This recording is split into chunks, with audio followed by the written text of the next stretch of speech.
Friends, आप सबका स्वागत है आपके अपने यूट्यूब चैनल फार्मा एमसीक्यू में। तो देखिए हम लोग जो ये एनालिसिस के एमसीक्यूज हम लोग डिस्कस कर रहे थे ना, तो इसमें हमने जो UV visible spectroscopy IR spectroscopy के एमसीक्यूज कर लिए। आज हम एनएमआर के स्पेक्ट्रोस्कोपी है जो इसके एमसीक्यूज आज इस वीडियो में हम लोग डिस्कस करेंगे। ओके, तो देखो स्टार्ट करते हैं। और स्टार्ट करने से पहले अगर आप लोग चैनल पे नए हो, आपने चैनल सब्सक्राइब नहीं किया, चैनल को प्लीज सब्सक्राइब कीजिएगा।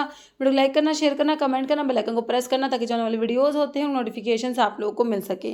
देखो क्वेश्चन क्या है, reference compound used in NMR spectroscopy. तो आज हम पढ़ेंगे एनएमआर के बारे में, है ना। न्यूक्लियर एनएमआर मतलब कि हमारा है न्यूक्लियर मैग्नेटिक रेजोनेंस। क्या होता है एनएमआर का फुल फॉर्म? न्यूक्लियर होता है, फिर उसके बाद एम से होता है मैग्नेटिक, आर से होता है रेजोनेंस।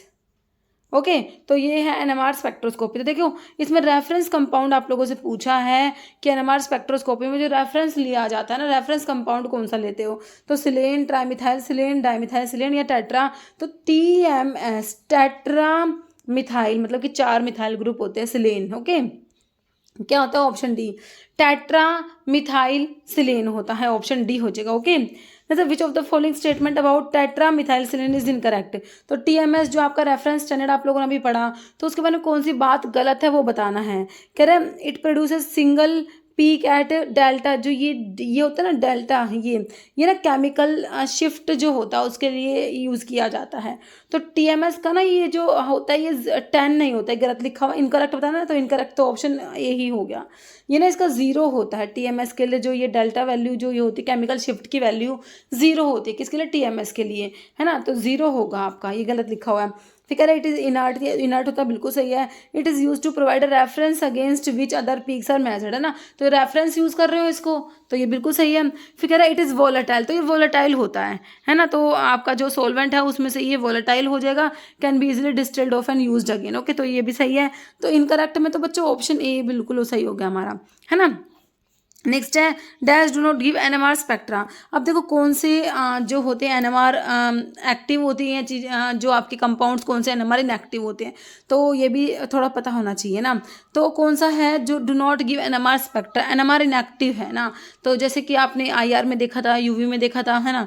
यूवी में हमने देखा था कि डबल बॉन्ड प्रेजेंट होना चाहिए, है ना, अनसैचुरेशन होना चाहिए। जिसमें सिर्फ सिंगल बॉन्ड होते हैं वो हमारे यूवी इनएक्टिव होते हैं, है ना। ऐसे ही हमने आईआर में क्या देखा था, जब हमने इंफ्रारेड पढ़ा तो उसमें चेंज इन डायपोल मूवमेंट होना चाहिए। अगर चेंज इन डायपोल मूवमेंट जो भी आपके आईआर एक्टिव होती है वो कौन सी दिन डायपोल मूवमेंट चेंज होता है ना। ऐसे ही आपके एनएमआर के लिए क्या कंडीशन है ना। तो इनका जो होता है एनएमआर में देखो इसमें देखो ऑप्शंस, ठीक है। तो ये ऑप्शन जो है एनएमआर स्पेक्ट्रा देगा, डू नॉट गिव, है ना। जो नहीं देगा वो ऑप्शन ई है ना। तो आपका जो है ये 12 कार्बन 12 जो होता है ये एनएमआर इनएक्टिव है। बाकी तीनों 13 कार्बन वाला जो है 19 फ्लोरीन है, 35 क्लोरीन है।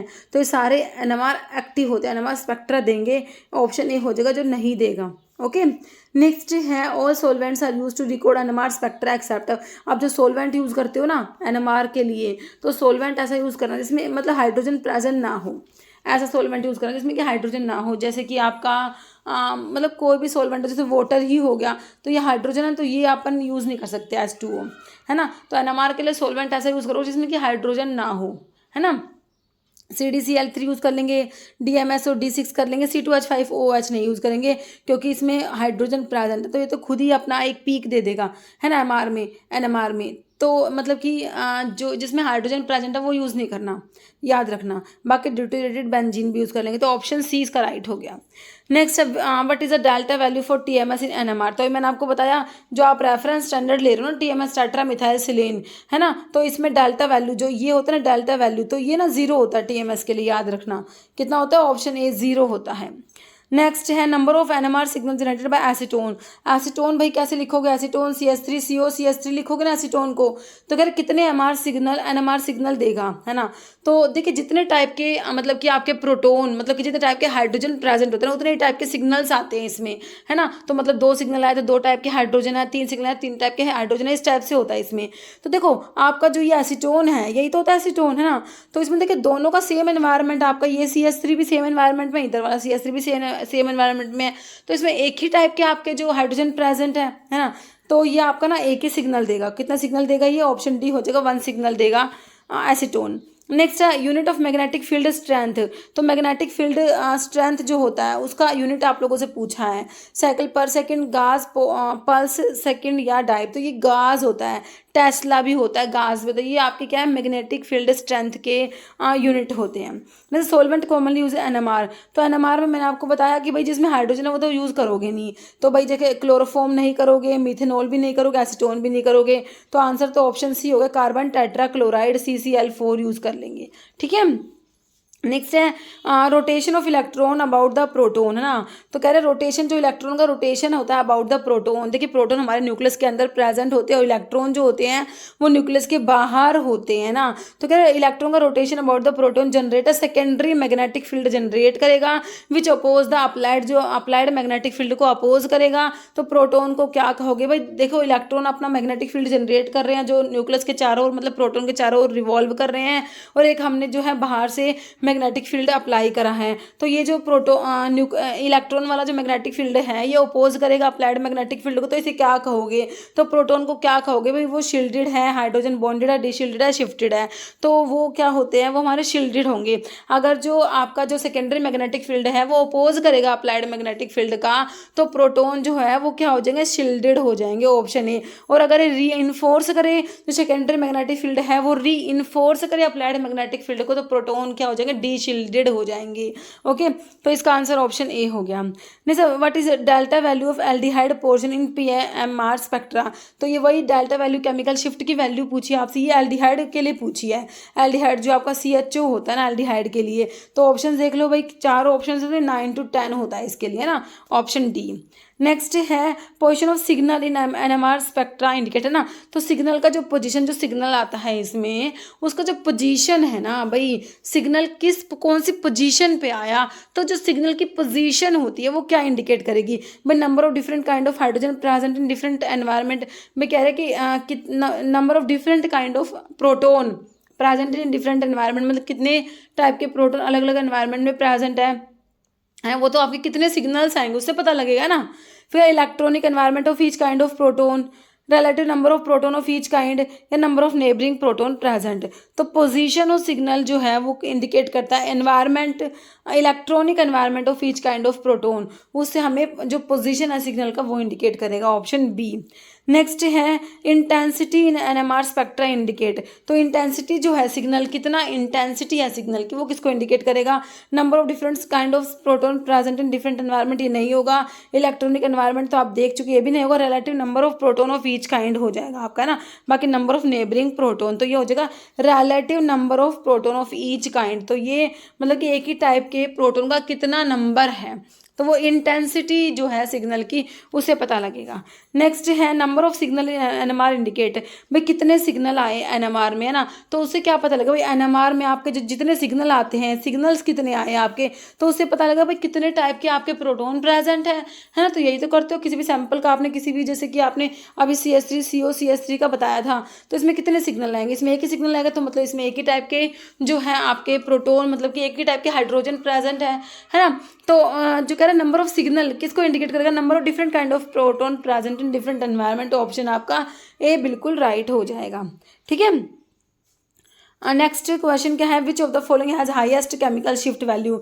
तो केमिकल शिफ्ट की वैल्यू जो होती है ना, मतलब ये केमिकल शिफ्ट को इससे डिनोट करते हो डेल्टा से, है ना। और इसकी वैल्यू हाईएस्ट किसकी होगी ये बताना है। कह रहे CH3, मतलब कि सभी में CH3 ग्रुप है, साथ में आपको ना एक ये हैलोजन लगाया हुआ है, इसमें आयोडीन लगाया हुआ है CH3 के साथ में, इसमें ब्रोमीन CH3Br CH3F और CH3Cl।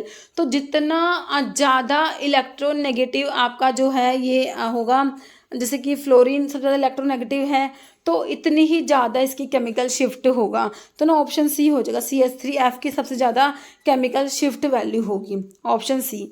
ओके। नेक्स्ट है स्पिन क्वांटम नंबर जो होता है, इसको आई से डिनोट करते हैं, स्पिन क्वांटम नंबर है। तो C13 का स्पिन क्वांटम नंबर आपका हाफ होता है, कितना होता है, ऑप्शन सी हो जाएगा, हाफ होता है। नेक्स्ट है splitting of signal in NMR spectrum indicate. जो सिग्नल का स्प्लिटिंग होता है ना, जो स्प्लिट हो जाते हैं सिग्नल, तो वो किसको इंडिकेट करता है आपका एनएमआर स्पेक्ट्रम में स्प्लिटिंग ऑफ सिग्नल क्यों होता है? कह रहे different environment of absorbing protons not with respect to electron but with respect to nearby proton, electronic environment of each kind of proton, relative number of proton या फिर none. तो ये option A हो जाएगा, different number of absorbing proton not with respect to electron but with respect to nearby, उसके पास में उसके adjacent कितने प्रोटॉन प्रेजेंट होते हैं, है ना, उसकी वजह से ये सिग्नल की स्प्लिटिंग होती है। ऑप्शन ए हो जाएगा। ओके, नेक्स्ट है benzene give dash NMR signal. तो बेंजीन आपका C6H6 होता है, कितने एनएमआर सिग्नल देगी? तो इसमें एक ही टाइप के आपके हाइड्रोजन प्रेजेंट है, एक ही टाइप के प्रोटॉन प्रेजेंट है, तो एक ही टाइप का सिग्नल इसमें मिलेगा। ऑप्शन ए हो जाएगा 1। नेक्स्ट है tesla is unit to express. Tesla है हमारा और आपका गोज होता है, ये हमारे मैग्नेटिक फील्ड स्ट्रेंथ के यूनिट होते हैं। ऑप्शन आपके डी हो जाएंगे, unit magnetic field strength. Next है one of the following compound give 3 signal in NMR में। एनएमआर में इनमें से 3 सिग्नल कौन देगा, है ना? देखो इसमें CH3 से COH जुड़ा हुआ है, तो ये तो 3 नहीं देगा भाई, ये हाइड्रोजन है, तीनों एक इस कार्बन से अटैच है, एक ही हाइड्रोजन, 2 ही आएंगे इसमें। इसमें देखो भाई ये हाइड्रोजन देगा अलग सिग्नल, ये भी अलग देगा, ये भी अलग देगा, इसमें 3 सिग्नल आएंगे। इसमें आपका एसीटोन का देखा ही था, एक ये ईथर है भाई, ये तो CH3OCH3 है ना, तो ये इसमें भी वैसे एक ही सिग्नल आएगा क्योंकि दोनों जो CH3 है ऑक्सीजन से ही अटैच है ना, तो इसमें एक ही आना चाहिए। बाकी CH3 CH2Cl, ठीक है। तो आपका जो है 3 सिग्नल कौन देगा? आपका ऑप्शन बी देगा, है ना, बी में 3 आएंगे ना, ऑप्शन बी सही हो जाएगा। नेक्स्ट है number off peak shown by di ethyl ether. तो डाई इथाइल ईथर की बात हो रही है, CH3 CH2 OCH2CH3, देख लेना भाई, सही लिखा ना मैंने, डाई इथाइल है ना, 2 इथाइल ग्रुप लगा दिया, सही है, ईथर है ये। तो इसमें करेक्ट नंबर ऑफ पीक, कितनी पीक देगा भाई? 2 टाइप के हाइड्रोजन है इसमें, एक तो ये CH3 वाला, एक ये CH2 वाला, बाकी ये भी सेम ये भी सेम, तो इसमें 2 टाइप के सिग्नल आएंगे, है ना। तो कौन से डाई इथाइल ईथर कितनी पीक्स देगा? 2 देगा। तो कौन सा ऑप्शन में? ऑप्शन बी में दे रखा 2, है ना। नेक्स्ट है nuclear magnetic movement is not shown by.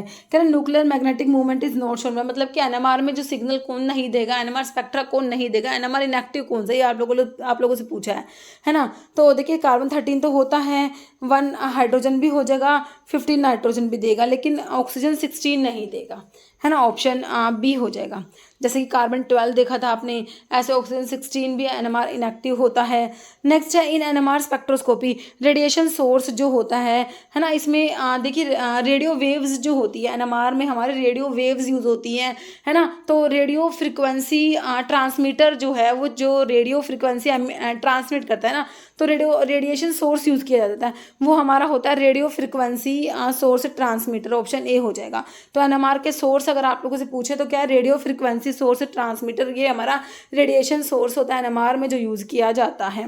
Okay, next है method of expressing magnetic field strength. तो मैग्नेटिक फील्ड स्ट्रेंथ को हमने देखा टेस्ला होता है और गोस भी होता है, ऑप्शन डी हो गया।